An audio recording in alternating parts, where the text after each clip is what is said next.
is Lola. So this is baby Lola and she is 4 weeks old today. And she's feeding just as I sit down to film this. But it feels like she always feeds, so there's always something. Oh, I'm also soaking wet because she was sick in my hair this morning. And I definitely don't have time to dry it. So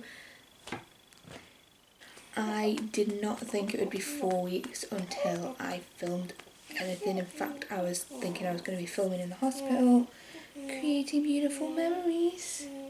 But in the end I didn't. It's just been a bit of a whirlwind with her. We weren't in the hospital for that long. We were in there for less than 24 hours. Well, no, we were in there for less than 24 hours after having her. So Lola was born on the 12th of July like was planned. And we were on a morning list for the C-sections in our hospital. So there's a morning list and an afternoon list, and we were on the morning list for the Tuesday. And oh my! And we didn't go down till about 2, just after 2 maybe. And then she was born at 2:30, so we were running a bit late. They had a lot of emergencies and some of them took a bit longer. But we made it and we had her. And it was really different from our first, so it was planned, not an emergency. And for me that was a lot more stressful, and for Dave that was a lot more calm. There was a lot more time to think. And when I had Rowan, I'd already had like lots of pethidine, I was on gas and air. Whereas this time I was like completely normal, hadn't had any like strong painkillers or anything. So I was much more aware of like how many people there were, how much was going on, and that was really stressful for me. When I went in for the epidural, Dave had to wait where he was getting scrubs on, like in the hallway thing. And then he comes in after I've had my epidural. When he came in, I had been on the verge of a panic attack. Luckily, one of the scrub nurses was really good. They were like, "Do you want me to hold your hands? Is everything okay? You look a bit peaky." And I was just like, yeah, it's just, I think because we were on the morning list and then we waited till 2, it just got a bit like, once we were getting past like 11, I was getting a bit like over it in a weird way. Like I was prepared for it and then I kind of got over it, but not in a good way. I don't know how to explain it. So when we got in there, I just really wasn't like, it didn't feel like it was happening at all. And then suddenly I'd got a blood pressure cuff on and I'd got someone else giving me the local injection in my back just to numb it before the epidural. I'd got someone else fitting a cannula, and I was being asked about allergies, and it was all just happening at once. There was so much going on. And this guy was really good. He was like, "You look a bit peaky." I was like, "Oh, it's just gone from 0 to like 1,000 really quickly. It's a lot to take in." And he was really good. He was like talking to me and distracting me, which is how I cope with things. So that was really nice. The staff were really good. I had a much better stay this time in terms of staff and how good they were. Yeah, I can't believe I missed this bit out, but so it got to about 2 and they were like, "Kaylee, it's your time, let's go down," because you're all just kind of like waiting in a room on your own. So then they have you in and you're all like on a ward together while you have all your checks and everything. And then you all walk down the corridor. It's mad. You'll get in your gowns and your compression socks and everything, and then they walk you to a room each, and then you sit in a side room on your own. So it's a bit, you can't see if the other people are going. You've got no concept of how long it's going to be. So when they came in, they were like, "It's your time." We got down there. We sat outside like where the theatres are. They went through all the questions and the signing forms, and they were getting Dave ready to be gowned up. And then they said, "Never mind, the previous person's got to come back in. There's a complication with the previous C-section. Send her back up." And I was like, oh my god, we've got to wait longer, which I think this is why we were just so, it was such a roller coaster, because we waited and then we went down, then we were told to go back, and then just as we were standing up to go back, the doors opened, because they have like a huddle and they were changing to the afternoon staff. The doors opened and all the surgeons and doctors were there, and they were like, "No, wait, tell her to stay." So it was like, you're going, you're not going, you are going. It was a bit wild, and I think this is another reason that I got so overwhelmed in the surgery, because I was just like, it's happening, it's not happening, it's happening, it's not happening. And then we went in and it did happen, obviously, but it was so weird. It was just so weird. I guess now that she's settled, I can introduce her properly. This is Lola. Hey, little Lola. She was last weighed about a week ago and she was £8.10 but close to £8.11, which is very close to my son's birth weight. He was £8.11 and a half when he was born, so she's just about, on week 3 she was just about reaching his birth weight. So she was born at about 2:30. They never told me the time, they never said the time or anything, and we were really distracted by the baby, so we never thought. So it was about 2:30. So she's a very loud baby. She makes all these noises when she's sleeping. I don't know if you can hear it. I always say she purrs like a little cat. So she was £7.11, so almost exactly basically a pound under Rowan's weight, so she was a much smaller baby. It was really good. They asked Dave if he wanted to see her coming out, and at first he was like no, and I was like, you've got to watch it and tell me what's going on and describe everything to me, because I can't. They were like, oh yeah, you can. And they dropped the curtain and one of the nurses held my head up and we watched her being pulled out of me, which was really, really nice, in a weird way. We couldn't see any of the like gross bits, but we could see her just like coming from my tummy. Was still like obviously swollen, so just coming from my tummy. Yeah. And then they cleaned her up and she was straight on me, on my chest, and we had skin to skin straight away while they were still putting me together. And then we moved into recovery and we breastfed straight away, which was what I wanted. So I feel really lucky that we got a lot of what we wanted this time. It took a little bit longer to put me back together just because she found out that I'd got a lot of scar tissue. I got a little bit worried in recovery. I got a temperature, but again, it's summer and it's really hot here, so they did say it could just be because of how warm it is today. Well, that's what they said when I had Rowan, and I got sepsis in the end, so I was a bit nervous when that happened, but they gave me some paracetamol and it came down straight away. I was moved onto the ward. I think it was maybe like 5-6 o'clock when I got to the ward. It took a while to get out of recovery. So yeah, we got to the ward and there was a couple of girls already there, and the visiting times were basically 9 till 9 for husbands. Was it 8 till 8? I don't know. But it was like all day for husbands, and then other people could come. 2 to a bed between something like 6 and 9 maybe. So my mum managed to make it up for a visit in the evening, which was nice. Obviously she would have been my other birth partner. I didn't want anyone else up there. A lot of my family, it was weird, a lot of my family wanted to come and I was like no, I felt really vulnerable, which I didn't with Rowan at first, but I was just poorly with Rowan and I didn't want to be seen because I was a state. But I was still kind of like undressed and everything, so they just have you like naked with a gown over you and they just put cords between your legs until you can walk and put your pants on and everything. So I still didn't really want people to see me for that reason, but I felt really vulnerable in a way that I just didn't with Rowan, and I can't explain it. I think the surgery had been just so overwhelming for me. I have quite a lot of anxiety anyway, and I just felt really vulnerable and like I just wanted time with her that I didn't get with Rowan. So I don't know. And then they were saying that they wanted to discharge me the next day. That was always the plan, because you heal better at home, but I was always a bit, I never really anticipated that I would go home the next day just because I was in there for so long with Rowan. I wanted to prepare myself for the possibility of that not happening. And then we did. We went home at about 1 o'clock, so not quite 24 hours with her in the hospital,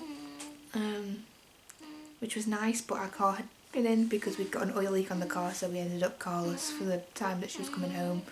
It was a right faff. Typically the only day we could get it in was the day after she was born, so like my stepdad took Dave really early in the morning to drop the car off, and then we had no car. We were hoping to get it back or something beforehand. I think it did come out, but it came out like as we were being told we could go home, so my stepdad just came to get us. I can't remember, it was such a weird whirlwind because we weren't in there for that long. So on the ward, Dave left at about 9, and then I think by about 10, half 10, could have been closer to 11, the midwife came round and said, oh, it's been more than 6 hours since your surgery, you can feel your legs and everything, do you want to try getting out of bed? So I tried to get out of bed, it went really well, I got up, I didn't need any help. She didn't have to, when I was there with Rowan, like I couldn't get out of bed on my own. A midwife or Dave was having to like give me a lot of support, but I was just getting out of bed on my own. I mean, I wasn't like jumping out of bed and dancing. I had to like use my hands to push myself up and everything. It was obviously still really painful.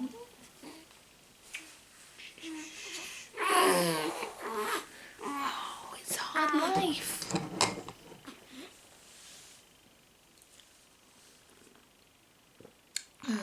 Just a rare sip of tea that's not stone cold. While you're asleep, I've already got a nice wet patch through onto my jumper and on my, oh my god. So that's one thing with breastfeeding, is I make a lot of milk and I leak a lot of milk a lot of the time. Like if she comes off, it'll quite often just be squirting everywhere uncontrollably. So while I'm trying to like stop it from squirting in her face, and then she wants to get back on, if she's like come off by accident, if she like looks around or falls asleep and then wakes up when she realises she's not on there anymore, I have to try and get back on without squirting her in the face, which is interesting. Yeah, so when Dave left, I had rails up and I was still lying back and everything. I was really struggling to sit up and it was making breastfeeding a little bit difficult. But then when he came in the next morning, I'd been up and walking around all night. I'd been, you know, going to the bathroom, tootling around. I was still using a lot of help from the midwives to get her in and out of the cot, just because I could stand up and pick her up, but then I couldn't get back down to feed her with her in my arms because I needed my hands to like lower myself down, and then same like once I was down I couldn't sit up with her or like stand up with her because I was using my arms to take a lot of the pressure off my stomach muscles. But the midwives were really good. They were coming in all the time. They were like, yeah, don't try on your own, just buzz us and we'll help, which was like the polar opposite of what happened with Rowan. So we ended up with about 11 syringes of colostrum and we ended up using 3 while I was in hospital. There was just one point at about 5 o'clock in the morning where I'd been feeding her all night. She'd been cluster feeding and I was getting really sore from sitting up, but I was also getting like a stitch down the side, so then having the pain of the C-section and the stitch was really difficult. And I buzzed the midwife and like I said, they were so helpful, and I was just like, I'm really sorry. She wants to feed again. I've been feeding her all night. I've got this horrible stitch pain. I can't really sit up at the minute. Like, I physically could not sit up. It was, I'd get about halfway and then I'd like, wouldn't be able to catch my breath and stuff just because the stitch was hurting. Oh my sweetness. So she looked a bit worried because breastfeeding. She was like, well, I'm going to struggle to latch her on while we're lying that flat, because I wasn't even sitting up as much as I had been before I'd stood up. We'd sat the bed up, but I wasn't even that far up. And every time I did, the stitch was really hurting it and make it hard to breathe. So she was like, I can top her up with milk. And she looked really worried because obviously breastfeeding, you know, a lot of mums don't want that. But I was like, oh, actually, I've got some harvested colostrum in the freezer here. So she was really happy. She went and got that. She did it for me. She let me lie down and have a little bit of a break. She took 3 of the syringes and then settled really well, and I got 2 hours sleep. She slept for about, oh sweetie, you got some wind. She slept for about 4 hours. Oh sweetness.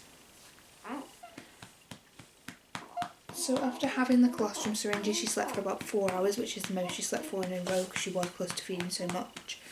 So I got about 2 hours sleep, and then about half six in the morning, I think it was, one of the midwives came round to do observations, take bloods and everything. That was it. I was up because then breakfast was ready and everything else. So when Dave arrived, I'd had breakfast by myself. I was dressed. Well, I wasn't dressed, I was in a nightie, but I was wearing my own stuff and I'd got the rails down and I was sitting up on my own, and I've never seen him smile so much in all my life. Like, we just had another child and I don't think he smiled that much. I think he cried when she was born or something. Did he cry? I think he cried when one of them was born. I have such bad memory. This is why I wanted to film in the hospital, but then it just, we sat there for so long, and then it was like, you going, let's go, and we just were like, oh my god, let's go, and then afterwards we were just, I don't know, it's a lot. She had all her checks, she was fine. Ooh, sweetness, you stay still. And then we came home. just after lunchtime, didn't we, sweetie? Yeah, like I say, I think in my mind I plan to like film a lot more just for like personal benefits because I have really poor memory anyway. So I do have ADHD and I really struggle to remember things and separate things in my head, and it's been so hard to settle in with Lola, more so at home. The hospital, we just weren't there for that long, and then when we came home, Lola was at home with us and Rowan stayed with my mum for an extra night or two, I think. I think he did 3 nights with her. That's what I mean, I have the worst memory. In those first few days we were just concentrating on sleeping and getting into any kind of normal like anyone is with a newborn. But the hardest thing about settling in this time has actually just been having Rowan. I think she's slotted in really easily. Yeah, having Rowan was really difficult because he was adjusting to her, and also he's at like an age, he's just turned 3. It was his birthday like 2 weeks after, just under 2 weeks after. So she was born on the Tuesday, and then the Sunday, not the Sunday after, but the Sunday after that was his birthday.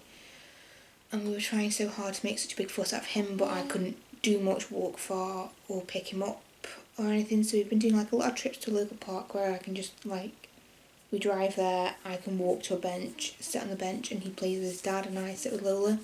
But it's been hard because we're breastfeeding and she feeds so much, which means that she's always with me primarily over Dave, and he's just been potty training and he needs so much attention himself, and then he can't always have that, and his potty training's regressed a little bit, and he's just been getting like a little bit more, I don't want to say naughty, he's not naughty at all, he's a really good boy, but he needs a lot of attention that he didn't cry out for before. He's just different, and it's been difficult adjusting because obviously I'm so limited in what I can do. I can't lift him or anything still. So that's probably been the hardest adjustment, which feels horrible. It's been a difficult few weeks, but I think we're finally settling into some sort of normal. I'm much more mobile than I was, but we did have some issues. So I did also get a little infection, and Lola gets very gunky eyes. I think it's like newborn sticky eye. I did take it to a GP and they just said to put breast milk on it, so I've been like putting breast milk on it, but they're still really like gunky, which is sad. On day 3 she was diagnosed with jaundice. They had to check her, and to check her jaundice level they had to weigh her, and they were worried about how much weight she'd lost. So they weighed her, and they don't like them to lose more than 10% of their birth weight, and she'd lost 10.9%, so was it less than that? It was more than 10% though. So she was like, you're going to have to do top-up feeds with her, get her a bottle and give her 10ml every time you feed. And obviously I want to breastfeed, so I was really like against it, and she was like, just give her some formula. It wasn't the formula that bothered me as much as the bottle. I was really anti it, and I was also like, do I have to give a formula when I'm producing so much milk? Like, I've got colostrum saved up. I've got a freezer full of milk now because I just produce so much, I just leak it. So I've got like hackers and stuff that I literally just catch it and freeze it with.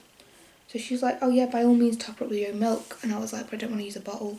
So we got a cup from a friend who'd done cup feeding, but they're supposed to show you how to do it, but the midwife didn't have any cups with her. But I felt like she was really unsupportive of breastfeeding, whereas most people are really hammering it and trying to force you into it. It's like she was the opposite. So she bottle fed both of hers and she didn't manage to breastfeed him, and she was very, oh, just give him a bottle, and I didn't really like it. Just because every other midwife has been like, no, you shouldn't give him a bottle this early. And my milk actually just came in the afternoon that she visited as well. So on day 5 we took her to be weighed, and she gained way more than she needed to get off the referral and stop needing the top-up feeds. In honesty, we haven't really been doing the top-up feeds because we've been trying, and she just hadn't been taking them properly because she'd filled up, because it was supposed to be done after I'd fed her. My milk came in beforehand and then she'd be really full, so she didn't want any more milk, so it was just a real faff. So that was day 3 when we had that checkup, and then we were seeing like day 5, so 2 days later.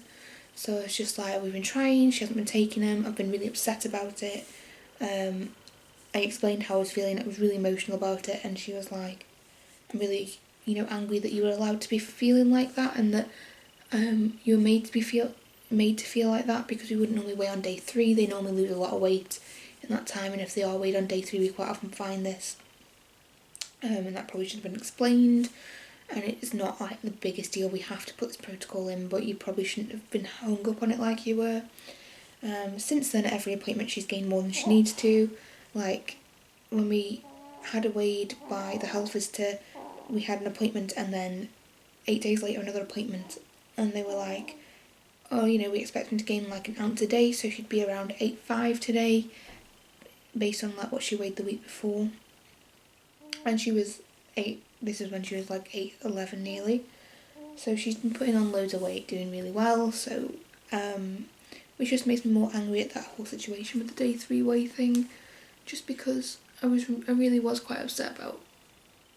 I think to me I was like, oh my god, this is it, my feeding journey's over already. I've really enjoyed breastfeeding, so yeah. But we're doing really well. I make too much milk and it squirts all over her face, and I have to get changed like 6 times a day because I'm constantly covered in milk. And yeah, we've had one really rough night where the kids both wanted me. She wanted feeding and Rowan just wanted mummy, and I was just like bouncing between the 2 rooms because every time I got one to sleep the other one would wake up, and Dave was just like following me around trying to settle them, but he's not me and he hasn't got milky boobs, and Rowan just wanted his mummy, so that was a really hard night. And then this morning's the first time that Rowan's ever woke her up. She had a feed at about 6 a.m. and I didn't manage to get back down till 8. Dave was downstairs with Rowan and I was going to try and get an extra hour's sleep because she fed a lot last night. And Rowan was like, I want to cuddle mummy in bed, and he was right about to go to nursery this morning. So I said bring him up and let him have a little cuddle with me before he goes. So Dave brought him up and he wanted me to pick him up. He was doing the little toddler hand thing that I love so much. But obviously I'm still not supposed to lift anything heavier than her, which includes my giant size 3-year-old because he is giant, and he got really upset and cried, which was really hard, and then he didn't want to cuddle me anymore, and Lola woke up, so I haven't slept much. But that's been the hardest thing, like when he can't have something, he just, obviously he was told no before, but I think he gets told no more often now, and he doesn't like that I've always got her. Yeah. So we try and like put her down, or like if someone else is here, like let them have a cuddle so that we can spend some proper time with him. But like I say, he's at nursery now, so she's just mooching on mummy. And we also had to take her for little baby blood tests just last week, just because the jaundice hadn't quite gone down yet. And that was also vial. So they put like a tiny little needle in the back of the hand and it just drips into the tube rather than being able to twist the tube in like an adult. And it was horrible to watch, and they said that you can have a sugary syrup to settle them, or quite often breastfeeding mums feed them, so I was like, yeah, I'll just feed her, and she was due a feed anyway. She was actually starting to root right beforehand, so she was feeding, and then they did the blood test and she bit down with her gums, and now I've got a bruised nipple because she was like, no mum, and took that out on me, which was lovely. But other than that, she's doing really well. All the blood tests seem to have come back good. She's got a little hernia in her belly button, which is funny but not funny because Rowan had a hernia as well, but his was in his scrotum, not in his belly button. Other thing that's been really weird about this one, I think, again, it's because of having Rowan, is when we had Rowan, we were in this like little newborn bubble, like a little baby bubble. And we haven't really had that this time because we still had to go and take him to nursery. Like, I just feel like when the baby was asleep, we could just, didn't matter what time of day it was, we would just sleep or watch Netflix or whatever. It was like this weird newborn bubble where time didn't matter. And then because of Rowan, like his schedule and nursery and stuff, that just hasn't happened. And we've kind of just had to crack on with real life really quickly and slot her into it, which has felt weird. But yeah, it's been really weird having a second one. It's been such a harder adjustment, even though I've been more healthy. It's just been weird trying to crack into normal life. We just are getting by on the skin of our teeth, I think, some days. But she's beautiful. Oh, and my mum went on holiday on Sunday, which is crap. So she's been waiting for this holiday 4 years, so I wasn't even pregnant with Rome when she booked the holiday. And then it got cancelled because Thomas Cook went bankrupt, and then COVID, and then this, that and the other. But she finally went on her holiday that she's been waiting for 4 years. But here I am with 2 kids and no mum. And I'm a very clingy daughter, even at the ripe old age of 20. I don't know how old I am. I might be 26, I might be 27. Really, the ADHD, I can't remember anything. Not even my own age. Oh, sweetness. But here she is, and I'm so excited to introduce my little Lola.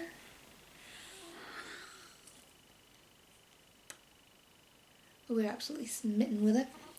Yeah. Yes, we are. Wee. So this is Lola, and this is how my birth went, I guess.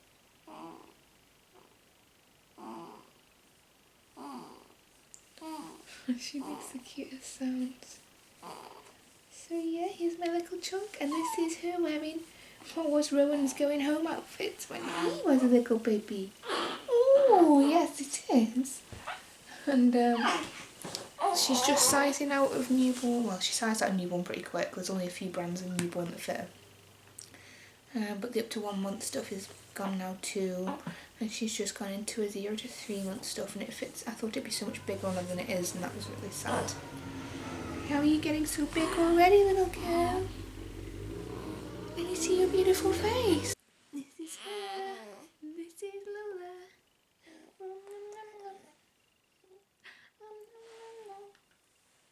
So yeah, that's Lola, and I'm sure at some point between uni and balancing the two kids we'll make some more videos, because it definitely helps me to remember stuff. Are you gonna say bye-bye? Yeah, bye-bye.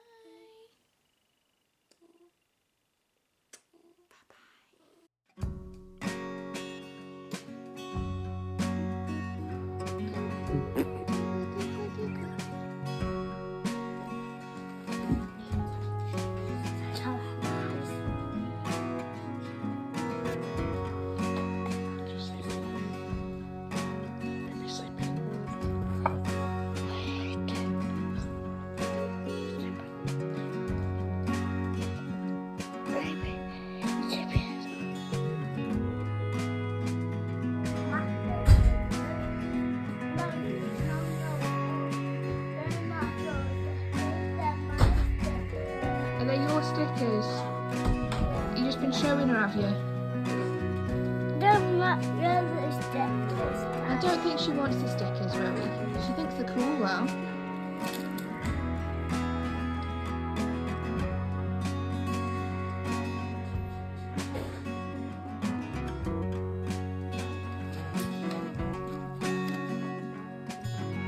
Look at you go!